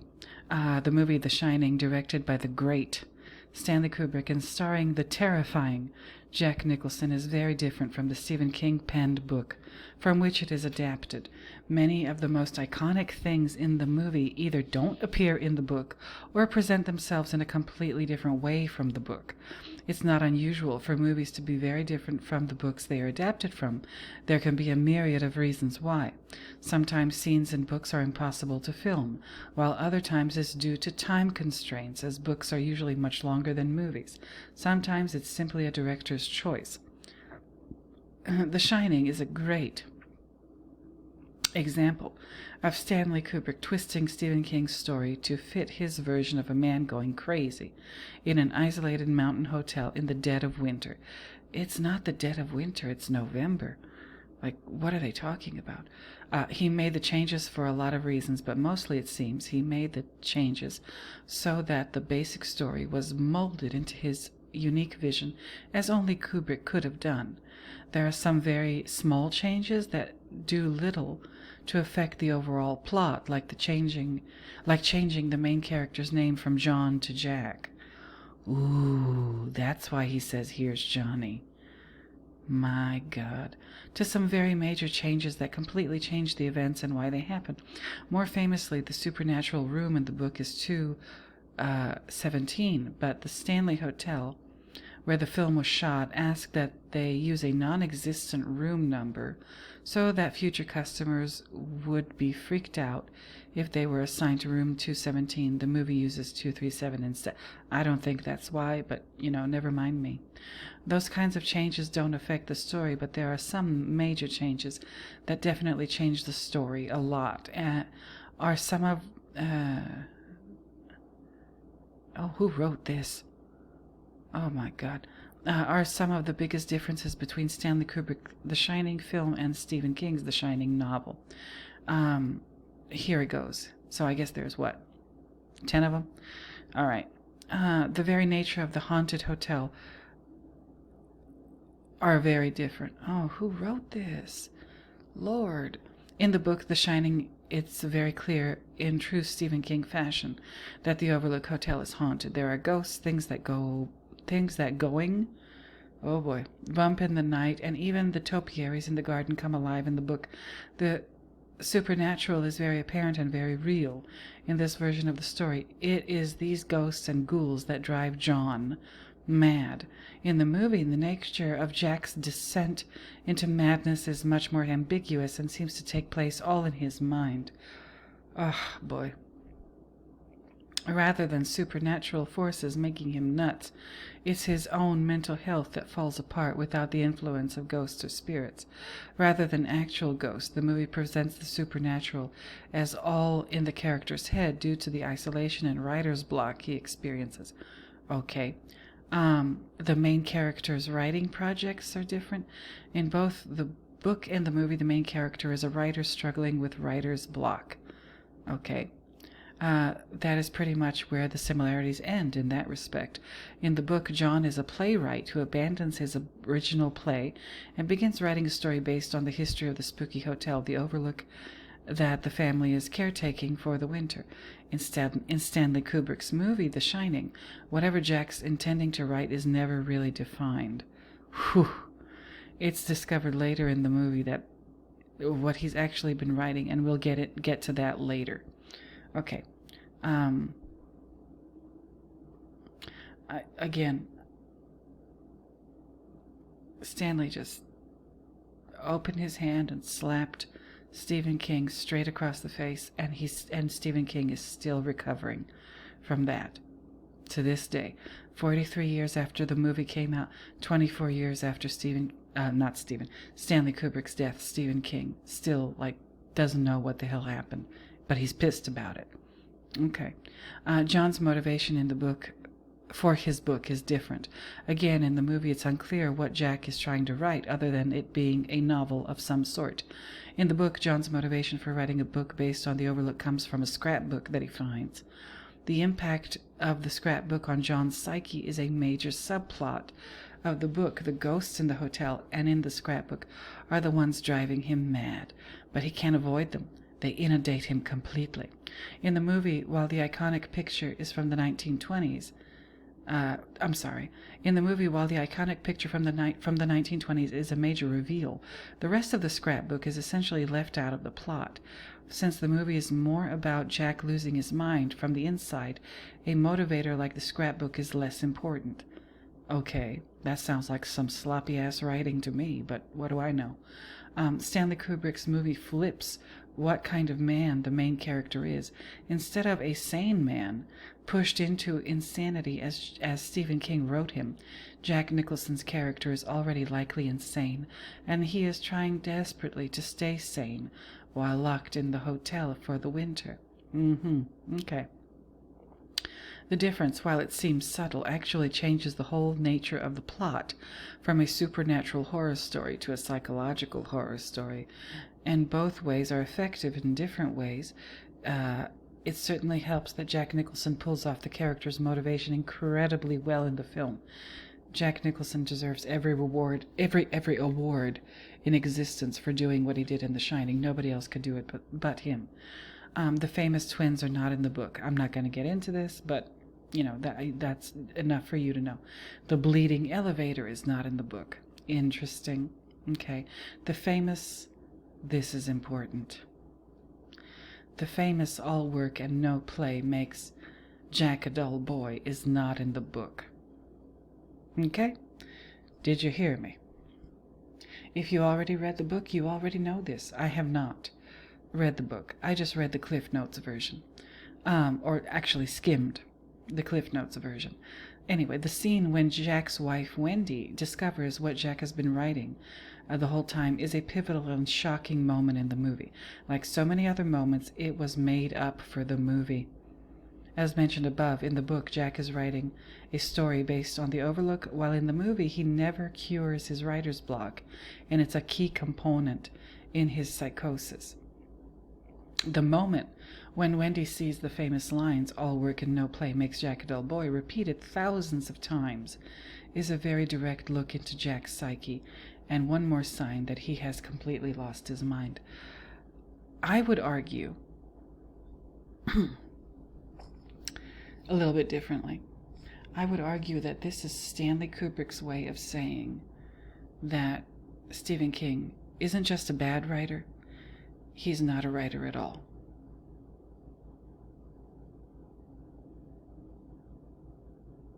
Okay? The all work and no play thing. Pages and pages and pages of that, and Wendy is horrified by it. That means that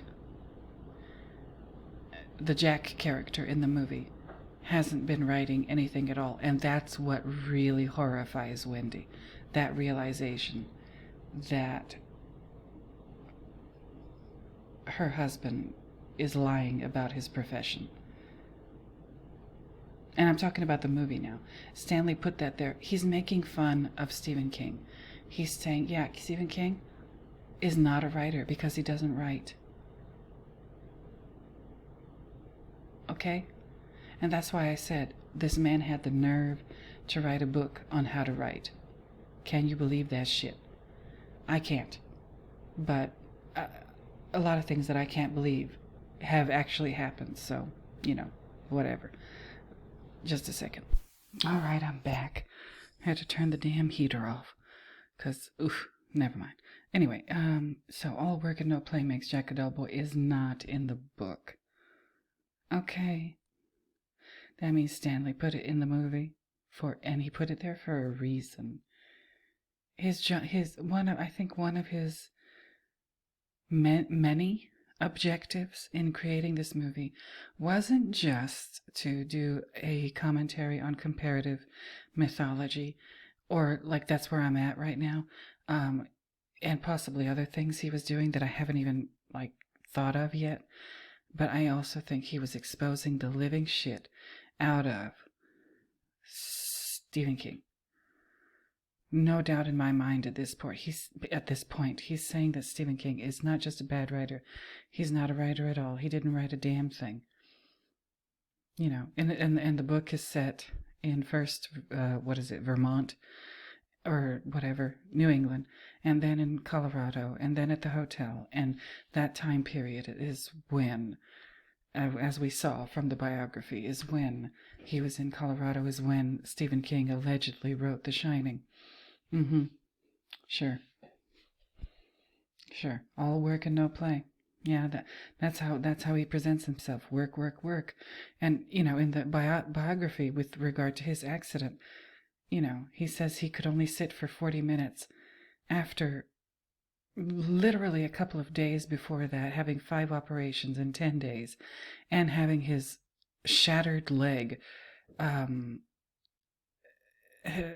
stabilized by what they call an external fixator. That's how badly his leg was broken. And literally days, or in a matter of weeks after that event, he was up and writing again. Really? You're just going to have to forgive me? If you think I'm being a mean person, that's fine. That's okay. But you're just going to have to forgive me for not buying this story. Okay, he couldn't sit for more than 40 minutes. How did he sit for any minutes whatsoever with this on his leg? And the kind of injuries that is claimed here that he sustained. And so shortly, so quickly after this horrible accident happened. The lies. Okay, so this is why I think Stanley put this here. The bleeding elevator is not in the book. Again, this might not have anything to do with Stephen King, but it might have something to do. And there's that chandelier, okay, the crown. Also, in what I outlined in my other video, the tag-in, for the 7 special letters in the Hebrew alphabet that always have 3 tag-in on them when they're mentioned or used in the Torah scroll. Okay. And there's, is there a radiator? Yeah, there is. There's 2 of them.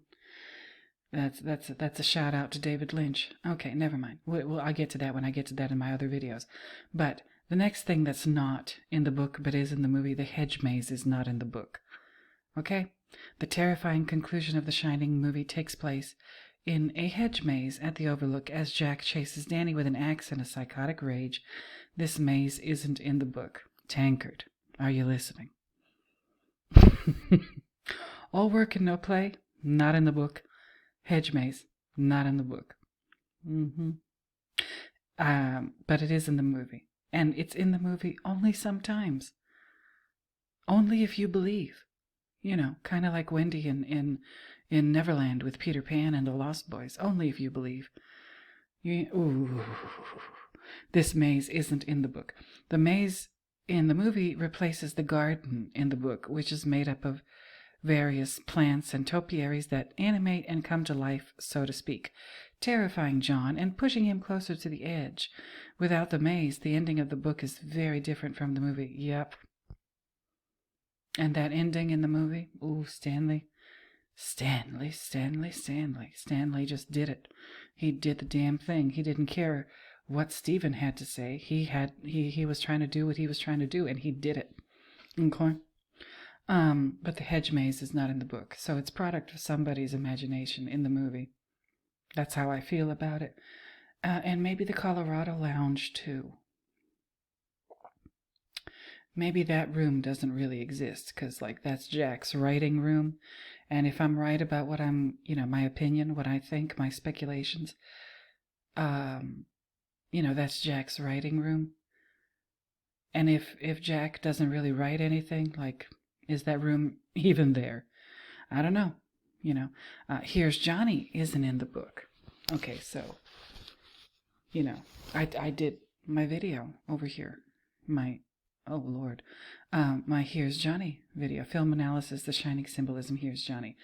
And, Tancred points out, in the book, the character is named John, and exclusively John, apparently. And in the movie, he's always referred to as Jack. But when he busts in through the door with the axe, he says that famous line, Here's Johnny. There he is, with those teeth, my God. Oof. So, at this point in the movie, when he says, Here's Johnny, that's Stanley reminding you of that damn book that I refuse to read. Okay? For some reason, we need to be reminded of the book. Stanley wants us to be aware of the book, no matter how bad it is. All right? The scene, Here's Johnny, isn't in the book. In a movie chock full of iconic moments, none are more so than the scene when Jack Nicholson breaks through the bathroom door with an axe and says, Here's Johnny, like Ed McMahon on the old Tonight Show with Johnny Carson. The scene where John chases Wendy into the bathroom is in the book, but he's not carrying an axe, but rather a croquet mallet, and he never says, Here's Johnny. According to the lore, Jack Nicholson made the line up on the spot, and for that, moviegoers should be forever grateful. Okay. The main characters' deaths are completely different. I'll just cut to the chase. Jack freezes in the movie. John dies in a fire in the book, and the fire originates from the boiler room. Okay? Interesting, right? Wendy is completely different in the novel. We already covered that. So, in the book, John doesn't freeze to death. Instead, he is lured into the boiler room of the Overlook and blown up. So it's pretty much the opposite way to die from the movie, but both ways work very effectively, given their mediums, especially as part of the underlying motivations of the main character.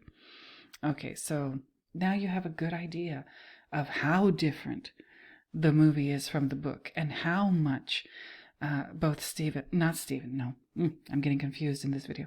Both Stanley Kubrick and Diane Johnson deviated, and how much they deviated from the novel. They didn't just, first they cut out huge parts of it, and second, they just completely changed things that made the movie appear totally and completely dissimilar to the book. In ways that I think somebody said, if you just change the characters' names, it would no longer bear any resemblance to the book in any way, shape, or form whatsoever. Okay? So, like I said, I found a cute Cliff Notes website. It's called Schmoop. All right, and I'll leave it in the description. This freaking thing has 58 chapters, and you can get a rundown of each chapter. Just click on, okay, there's a summary. Okay, there it is, the summary, right? I'm not going to read it, but I'm going to be reading it to myself. I'm going to go through a couple chapters whenever I have the time. So there's the summary, and then there's chapter 1, and this is what they look like. Okay, job interview, and it's bullet points. It's just a list of all the stuff that happens in this instance, chapter 1. So y'all go ahead and have fun with this. I know I will. Okay? So this is awesome. Awesome, awesome, awesome, awesome, awesome. Okay, so there's that. I hope you enjoy this. I hope you appreciate this, because I didn't know it existed until I found it thanks to my searches. Now, the grand finale of this is going to be over 2 hours long, this video. The grand finale is this article. I've saved this for last. Like I said, my feeling, my opinion, I think, as Joan Rivers would say, I think that one of the things that Stanley was doing was he was just exposing the living shit out of Stephen King for the fraud that he was and is. His career doesn't make sense. None of it makes sense. He's a front person for something else. That is what I think. That is what I believe. That is my opinion. In my opinion, also, it looks like Stanley Kubrick felt the same way. Okay, and Diane Johnson gives little hints of it per this interview that I found thanks to Tankard's comment, where he mentions that Diane Johnson called Stephen King's book, The Shining, pretentious and predictable. My goodness. So let's see what it says here. Okay, why Stanley Kubrick refused to read Stephen King's The Shining script. Stephen King wrote a script for the film adaptation of his novel, The Shining, but director Stanley Kubrick refused to read it, and here's why. Let me see how long it is. Yeah, not too long. And this was published last year in December 17th, 2022. Let's go. Stanley Kubrick famously adapted Stephen King's novel, The Shining, into a horror movie of the same name, but he made so many changes to the story that it isn't seen as a proper adaptation of the novel, and Kubrick actually refused to read the script King had written for The Shining's movie adaptation. Many of Stephen King's works have been adapted to other media, some successfully and others not so much, and some, like Kubrick's The Shining, have earned a spot in film history, but not without a good dose of controversy. Okay. Kubrick's The Shining took the characters and the basis of King's story to make a psychological horror movie now regarded among the greatest movies ever made, but there were a lot of controversies behind the scenes. In addition to Kubrick's well-documented perfectionism, and how, again with this shit, and how he treated Shelley Duvall during the production of The Shining, Kubrick refused to read the script that King himself had written for the adaptation of his own novel, and the legendary director gave different reasons to justify his decision. I told you I love mess, and it looks like I found some. Okay. Stanley Kubrick considered Stephen King's writing, quote-unquote, weak. Stanley Kubrick reportedly once described Stephen King's writing as weak. I mean, that's Diane was being nice. She said pretentious and predictable. Stanley said weak. Which was part of his reasoning for not even taking a look at King's script for The Shining. Kubrick's other reasons for not reading Stephen King's script and instead writing his own was that King's was a too literal adaptation of the novel. After all, it was an adaptation of his own novel. In addition to that, Kubrick explained he didn't believe in ghost stories because that implied the possibility that there was something after death, and he didn't believe in any of that. However, he called King to say he believed ghost stories were fundamentally optimistic, precisely because they suggested the existence of life after death. But when King brought up the concept of hell, Kubrick said he didn't believe in it. Kubrick's my kind of guy. Kubrick ended up using the Shining novel just as a jumping-off point for the story he wanted to tell, so he saw no point in reading King's script and collaborating with him on a new screenplay. This is interesting. Instead, Kubrick wrote his own script with Diane Johnson, who also looked down on Stephen King's writing, calling The Shining not part of great literature. Ooh, that's gotta hurt. In the end, Kubrick and Johnson's script was definitely effective, as it made way for an unsettling tale of a family trapped in a hotel and the many spirits living in it, but it failed to capture the essence of the novel, and thus what made it scary and special. Yeah. Oh, boy. I'm surprised that these people who do these reviews and things are kind of so short-sighted, but whatever. What Stephen King thinks about Stanley Kubrick's The Shining. Oh, I already covered that, and I don't care to cover it again. You can you can you can read that for yourself. I'm going to leave this in the description. So Stanley Kubrick considered Stephen King's writing weak. Yeah, it probably was. I mean, we saw a little bit of it, little excerpts. Oh, that was terrible. Um, so I think there's another reason. I mean, if Stephen King he traveled to England in 1977 for a projected year-long stay, came back after 3 months, you know, there were probably problems right away between him and Stanley Kubrick. If I'm right about uh, Stephen King going to England to work with Stanley Kubrick, maybe he was there for some other reason, even though it was the year right before uh, Stanley started filming The Shining. I don't know. I don't know. But it looks like there was some bad blood. It looks like Stanley probably just, he was probably a lot more direct than it looks like he was in these things that I've been showing you. He probably told him to his face that his book was, complete crapola, and he probably told him that he was. I mean, he probably just read him for filth, but that's all my speculation. That's all my opinion. That's all whatever. Um, but that, to me, analyzing this and looking up all this stuff and reading all this stuff and presenting it to you in this format, this kind of like adds to my research regarding like what's really going on in this movie. So I think at present, one aspect of it is him exposing people, not just Stephen King, but everybody else like him for what they really truly are. Liars. Liars who, their contributions to the whatever world they're involved in, whether it's the world of writing or the world of art or any endeavor, any profession. Those people are the ones who basically like mess things up for everybody else. There are plenty of talented people out there. There are so many people who are very good writers and very good storytellers in whatever medium they choose to do it, whether it's books or short stories or poetry or songwriting or films or TV or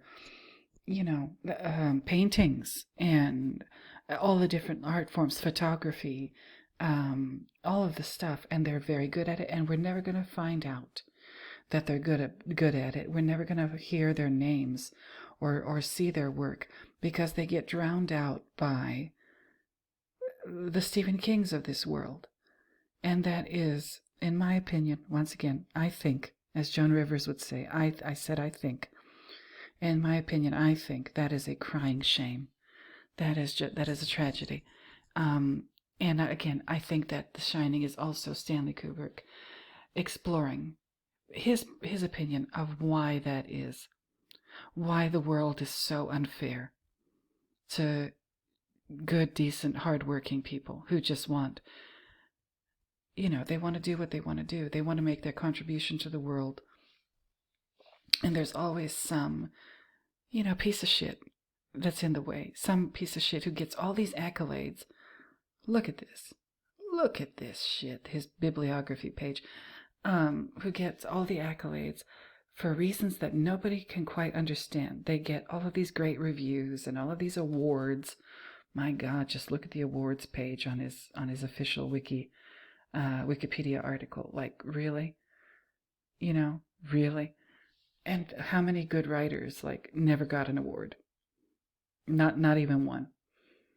How many people are their work is turned down and it never sees the light of day because the machine and the powers that be are too busy promoting ain't shit jerks like this.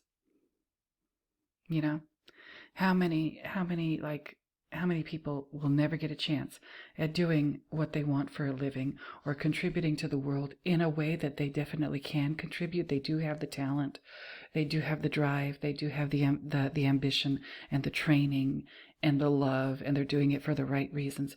How many of those people are never ever going to get the opportunity to do that because of some nepo baby, or somebody who's buddy with the owner of the company, or whatever's going on, because of what? And the other thing that Stanley Kubrick is exploring in this movie, the origin of the way that our world works and why it works that way, which is what I'm exploring with regard to the comparative mythology analysis and the visual analysis of symbols and imagery and what have you. So, you guys, I have been talking for, 2 hours and 9 minutes about this. I truly believe that that's why Stephen King hates Stanley's movie, The Shining. Okay? Because he realizes on some level, he says he didn't realize he was writing an autobiographical book when he wrote The Shining. Bullshit. He realized it, he knew it, or whoever wrote it for him knew it. I don't even think he reads his own books. There's too many of them. But like he must have, he realized if he read his quote unquote own book, he must have realized it was autobiographical. And he probably also realized that Stanley Kubrick was insulting the living shit out of him and exposing him and other people like him for what they really truly are. Oh, by the way, if you go to the Schmoop page and look through it, one thing I did learn, the reason why John in the novel, or Jack in the movie, the reason why he no longer works as an English teacher is because he beat the shit out of one of his students, and he almost beat a student to death, and he got fired for that. And that's why he lost his job. He got fired. And then, that was, I knew that like a move from Vermont to Colorado is a drastic one. And to me, it seemed like the Torrance family is running away from something. Well, if you look at this, you'll see, yeah, that's exactly what's going on. Okay.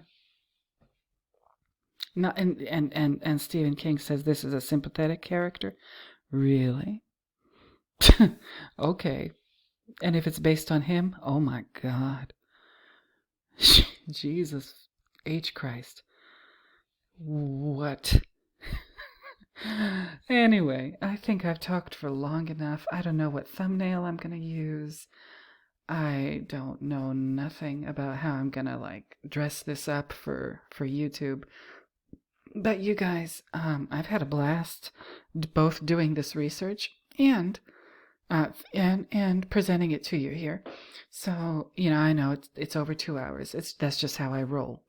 But please leave it in the comments if you have anything to contribute, if you have your reaction to whatever I put here. If you're a diehard Stephen King fan, I'm sorry. Not because I've insulted your admiration for Stephen King. I'm sorry that he's as awful as he is. There's no other way for me to say it.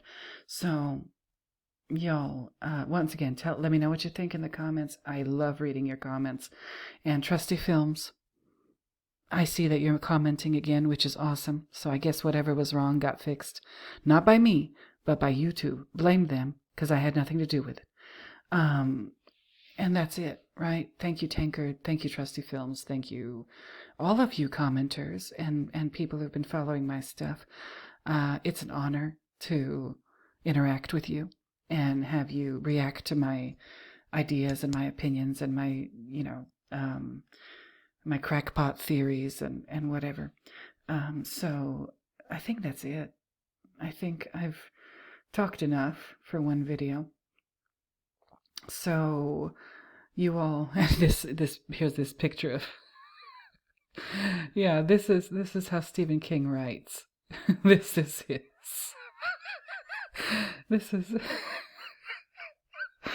See Stanley, and he's shady and messy and everything I love. So this is some shade. This is he didn't like they say he didn't throw a little shade at Stanley Kubrick didn't throw a little shade at Stephen King. Oh no, he threw the whole goddamn tree. Okay, this is. I'm convinced. You can't convince me otherwise. No, he just had it out for Stephen King. For some reason, he found Stephen King so unpleasant and awful that he just had to make this movie. Even though Diane said the writing is pretentious and predictable, and it's not gonna, it's not a literary grade or whatever. And Stanley just flat out called him weak. Yeah, but he still made this movie allegedly based on the book. Okay, and it's because they had a differing opinion on the nature of the afterlife and if it exists at all. I don't, nobody can say for certainty that there's nothing after death, and I don't know really how Stanley Kubrick felt, but I think his opinion was probably a little bit more nuanced than just that. That's my opinion. Once again, that's what I think, as Joan Rivers would say. So now I'm done. Okay, now I'm finally freaking done talking. Once again, leave it in the comments if you have anything to contribute, good, bad, or ugly. I love it all. And don't forget to like, comment, subscribe, and share. New viewers, thank you for being new. Returning viewers, thank you for returning. And subscribers, thank you so much for subscribing. And until the next time, hopefully it's going to be part 15 of Understanding the Shining. But until the next time, when I find yet another reason to talk at you, I'm going to go ahead and bid you bye-bye. So, bye-bye, everybody.